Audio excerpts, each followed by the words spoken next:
Unpacking and assembling Rice Lake's 350 10-2 wheelchair scale is quick and easy. During this process, please be sure not to discard any packaging material. If the scale needs to be returned for any reason, it must be properly repacked in its original carton. Place the unopened box in an area with ample room.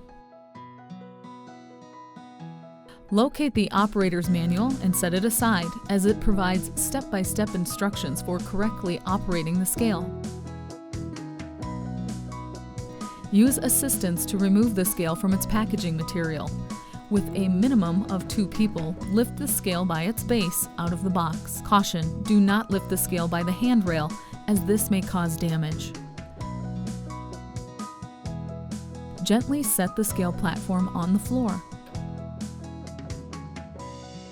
Screw the 4 round feet clockwise into the scale base. For adequate clearance between the scale base and the floor, screw each foot counterclockwise 3 full turns. There should be minimal clearance between the scale base and floor without having the base actually touching the floor. It is also important to make sure the scale is completely level. Gently press down on all corners of the scale base to ensure there are no high spots or rocking of the scale base. Loosen the handles, unfold, and set upright.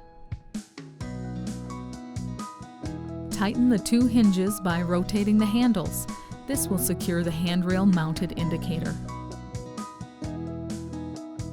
Plug the AC adapter into the back of the indicator. Connect the power to begin weighing. The 350 10-2 wheelchair scale is also capable of running on AA batteries if a power source is not available. Inserting batteries. Open the battery chamber cover by loosening the thumb screw. Insert 6 AA batteries in the correct orientation. This will provide approximately 25 hours of continuous use. Close the battery chamber cover and tighten the thumb screw. Your scale is now ready to use. Please refer to the manual for operation instructions.